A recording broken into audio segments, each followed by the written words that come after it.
Bismillahirrahmanirrahim. Assalamualaikum warahmatullahi wabarakatuh.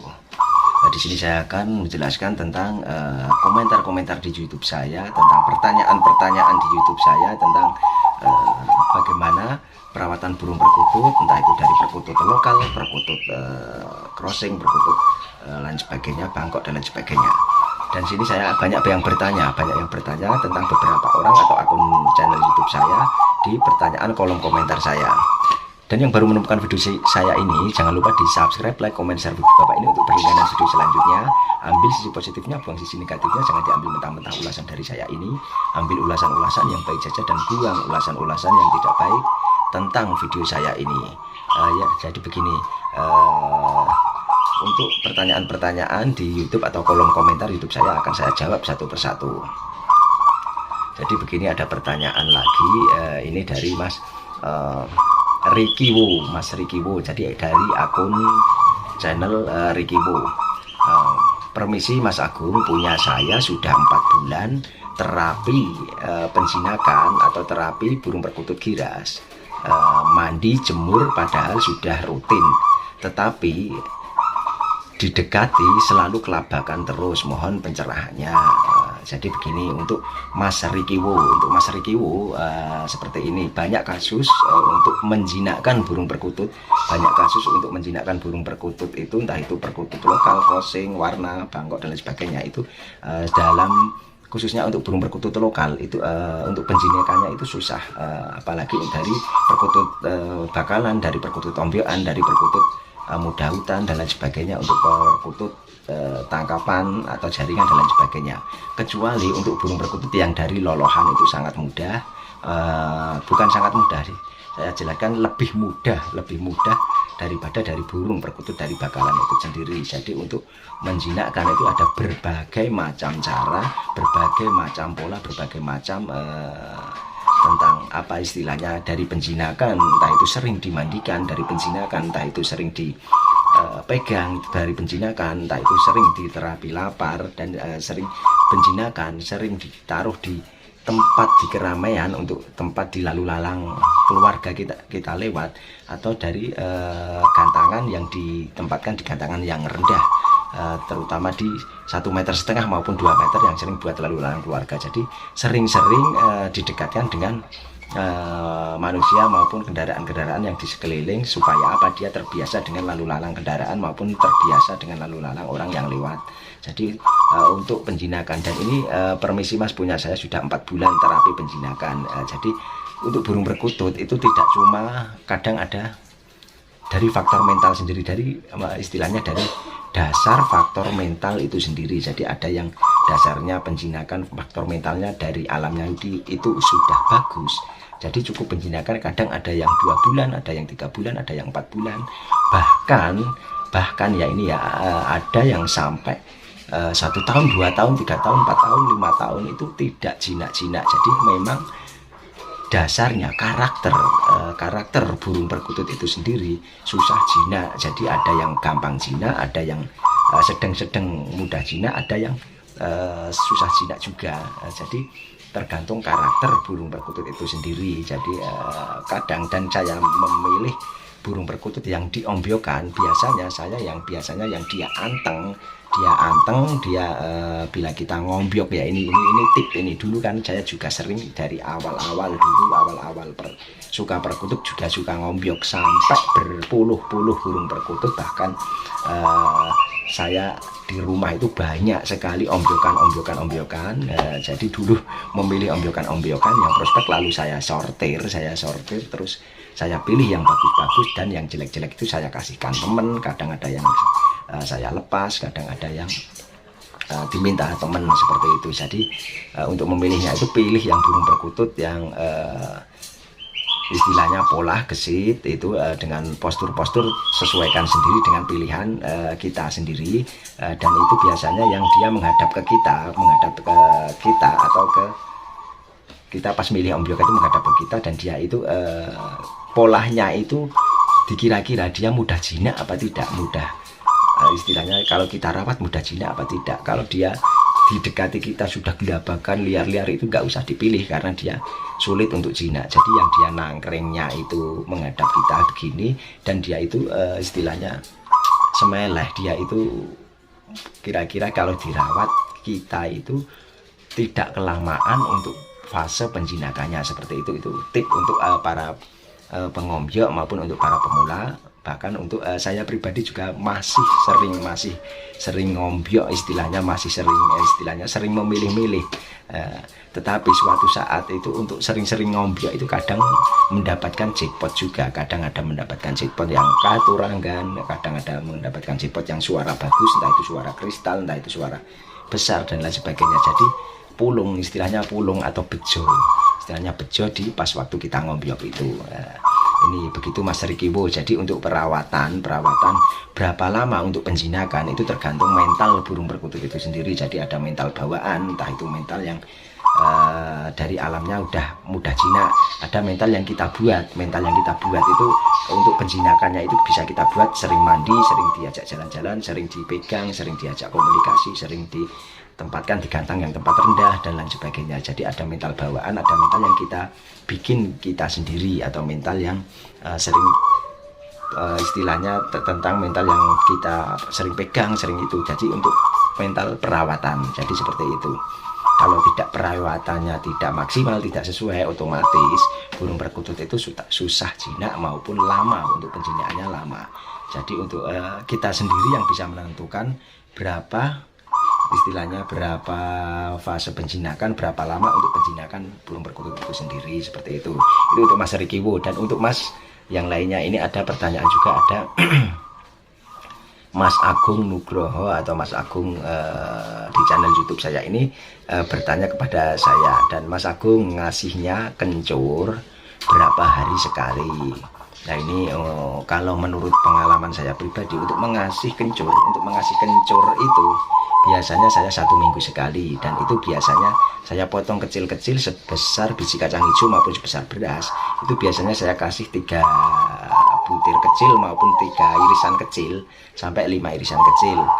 Dan fungsinya itu untuk membersihkan pita suara dari paruh, tenggorokan, tembolok dan lain sebagainya, untuk membersihkan lendir-lendir di situ, dan untuk memberi kesehatan burung perkutut tersebut, sehingga burung perkutut menjadi nafasnya panjang, menjadi rajin bunyi, dan untuk meningkatkan birahi burung perkutut tersebut. Seperti itu. Jadi pemberian kencurnya itu bisa seminggu sekali, bisa seminggu 2 kali. Dan untuk pemberian kencur yang sudah burung perkutut manggung, yang sudah gayeran, sudah gacoran, itu biasa 2 minggu sekali maupun 1 bulan sekali saja. Jadi untuk fungsinya untuk membersihkan pita suara saja. Tetapi untuk burung perkutut yang masih bakalan, bisa kita kasih 1 minggu sekali maupun 1 minggu 2 kali. Itu lebih sering dikasih kencur lebih bagus. Karena apa?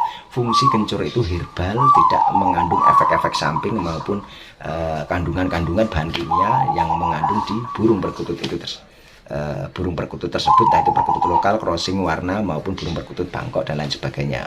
Nah itu bisa untuk burung anggungan juga, dan untuk tidak cuma untuk anggungan, kadang burung merpati maupun ayam maupun unggas yang lain bisa juga diberi kencur seperti itu. Jadi fungsinya kencur itu sangat luar biasa, dan itu resep dari zaman dahulu. Resep dari zaman dahulu itu dari simbah-simbah kita, dari nenek moyang kita, dia selalu menganjurkan pakai kencur, entah itu diperes, diparut, diperes maupun dipotong kecil-kecil untuk pemberian kacang hijau dicampuri kencur, maupun di pemberian kacang hijau dicampuri kunyit dan lain sebagainya. Kalau daun katu, ada daun saga dan lain sebagainya. Kadang aja dikasih EF seperti makanan hewani seperti undur-undur. Itu adalah ramuan-ramuan simbah-simbah kita dahulu dari entah itu dari herbal lah istilahnya. Zaman dahulu kan belum ada semacam obat-obat apotek, dan kalau zaman dahulu pakai segala ramuan-ramuan herbal. Ada juga dari dedaunan, daun krokot, ada daun suketeki atau kimpulnya suketeki, itu juga bisa. Jadi pemberiannya itu tergantung apa waktu luang kita. Jadi bisa diberikan di pagi hari, bisa di siang hari, bisa di sore hari, bisa di malam hari bisa. Tetapi kalau saya pribadi pemberiannya itu malam hari selepas dia istirahat. Jadi malam hari sekitar pukul 7 malam atau sampai pukul 8 malam maupun 9 malam itu saya kasih kencur, lalu saya biarkan begitu saja. Seperti itu untuk Mas Agung Nugroho sudah saya jawab di pertanyaan YouTube saya ini. Dan ada lagi Mas Siswanto, mohon info Mas, lain kali kalau ikut lomba daftarnya kemana atau dapat info atau lomba di mana. Jadi untuk Mas Siswanto ini kayaknya ingin mulai lomba. Untuk saya bisa menjelaskan itu mulai lomba, tapi saya bisa menjelaskannya di burung perkutut lokal karena saya seringnya mengikuti di burung perkutut lokal. Dan untuk info lomba itu saya dapat dari informasi-informasi dari media sosial. Biasanya dari media sosial itu yang paling banyak itu dari Facebook. Dari Facebook di situ banyak grup-grup burung perkutut yang menyebar undangan maupun menyebar brosur. Kadang biasanya bisa disebar di grup-grup itu dan kita bisa melihat di mana daerah mana istilahnya, entah itu di daerah Jawa Tengah, Jawa Timur, Jawa Barat maupun di DIY, Daerah Istimewa Yogyakarta dan lain sebagainya. Di situ banyak brosur-brosur yang tersebar. Jadi infonya itu lewat grup-grup burung perkutut. Ada juga yang lewat Twitter, ada juga yang lewat Twitter, ada juga lewat Instagram, ada juga lewat TikTok, ada juga lewat banyak lagi lah. Seperti itu. Jadi Mas Siswanto untuk mendapatkan info lomba seperti itu. Kadang juga ada dari grup WA atau dari japri pribadi, dari grup WhatsApp seperti itu. Dan ini ada lagi dari Mas Acun, channel Mas Acun, Mas burung perkutut saya yang pertama tidak mau makan. Itu pertanyaannya yang pertama tidak mau makan, yang kedua itu kotorannya putih encer, tidak kempel, kotorannya putih. Nah ini saya jawab di YouTube saya ini. Ini untuk Mas Arjun, burung yang tidak mau makan banyak penyebab. Pertama itu kadang tidak cocok untuk makanannya, kadang tidak cocok untuk pemberian makanannya merek A, merek B, merek C. Kadang itu sering saya ulas juga ini dan sering dipertanyakan juga.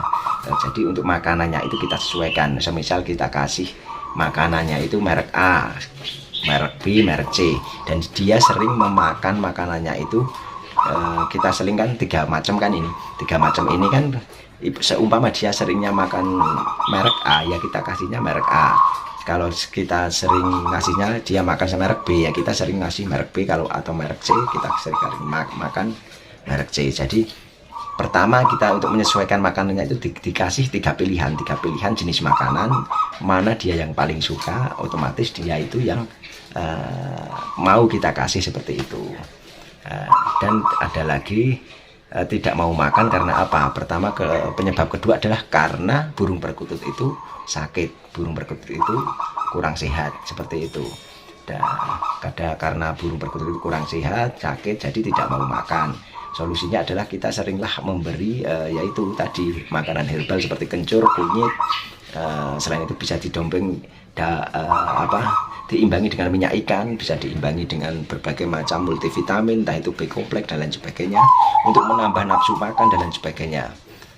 Dan untuk kotoran putih itu bisa diakibatkan dengan pertama sakit, kedua dia sering makanannya juga tidak sesuai, atau dengan minumannya yang kurang bersih maupun kurang penjemuran juga. Biasanya kotoran putih itu dipertandakan dengan seperti itu, atau bisa jadi dia terserang penyakit cacingan dan lain sebagainya. Dan biasanya ada karakter burung perkutut yang kita sudah otak-atik sedemikian rupa, tetapi kotorannya itu memang jenisnya kotoran putih maupun kotoran putih yang agak kehijau-hijauan. Yang saya garis bawahi lagi, untuk pemberian makanan, otomatis untuk pemberian makanan millet, otomatis kotorannya itu hijau-hijau agak putih, itu otomatis itu seperti itu.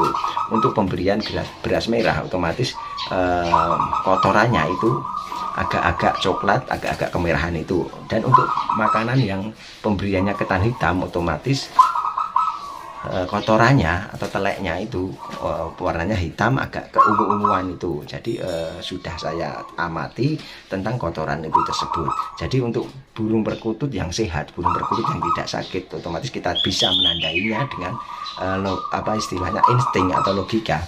Burung perkutut bila mana kotorannya encer, burung perkutut bila mana kotorannya apa istilahnya jemek dan dia agak berbau dan dia itu apa hijau-hijau tapi kurang sehat. Kalau untuk burung perkutut lokal itu biasanya kurang sehat seperti itu. Jadi kalau kotorannya kering, kempel-kempel, itu menandakan burung perkutut itu sehat. Jadi kadang ada cacingan, kadang kurang apa makanannya tidak bagus, kadang seperti itu. Dan untuk kotoran yang putih, encer maupun burung kotoran yang tidak yang cair lah istilahnya, saya sering memberinya batu bata merah atau pasir sehingga pencernaan itu biasanya di pencernaan, masalah pencernaan biasanya kalau memakan batu merah otomatis burung perkutut itu pencernaannya juga kotorannya juga kempel seperti itu, dan diimbangi dengan apa istilahnya jamu-jamu tradisional seperti itu, seperti kunyit, kunir, apa bisa dikasih bawang putih dan lain sebagainya. Dan sering saya jelaskan di video-video saya, bisa disimak di video-video lainnya saya tentang apa penyebab kotoran putih atau kenapa burung perkutut itu sakit dan kotorannya encer seperti itu. Itu untuk sudah saya jelaskan beberapa pertanyaan di kolom komentar atau di YouTube saya. Dan untuk para sesepuh, para senior yang mau menambahkan ilmu, mau menambahkan wawasan, mau menambahkan apa istilahnya tip, bisa di kolom komentar di bawah video saya ini bisa diulas, maupun bisa untuk memberi wawasan, untuk memberi anak cucu kita generasi muda untuk agar supaya tetap menguri-nguri, tetap melestarikan kebudayaan Indonesia, tetap melestarikan kebudayaan Jawa tentang memelihara burung perkutut, sehingga burung perkutut tetap dilestarikan dari masa ke masa seperti itu. Jadi silahkan komentar di bawah ini, dan untuk komentar-komentar pertanyaan-pertanyaan selanjutnya bisa ditulis di kolom komentar di bawah ini, supaya apa nanti bisa insya Allah bisa saya baca, bisa saya ulas kembali, bisa saya terangkan di video-video selanjutnya seperti itu. Dan yang baru menemukan video saya ini jangan lupa di subscribe, like, komen, share video bawah ini untuk berlangganan video selanjutnya. Ambil sisi positifnya, buang sisi negatifnya, jangan diambil mentah-mentah ulasan dari saya ini. Ambil ulasan-ulasan yang baik saja dan buang ulasan-ulasan yang tidak baik tentang video saya ini, dan semoga saja kita semua selalu diberi rahmat dan hidayah, selalu diberi banyak rezeki, selalu diberi kesuksesan selalu di dunia maupun di akhirat. Dan pula saya ucapkan wassalamualaikum warahmatullahi wabarakatuh.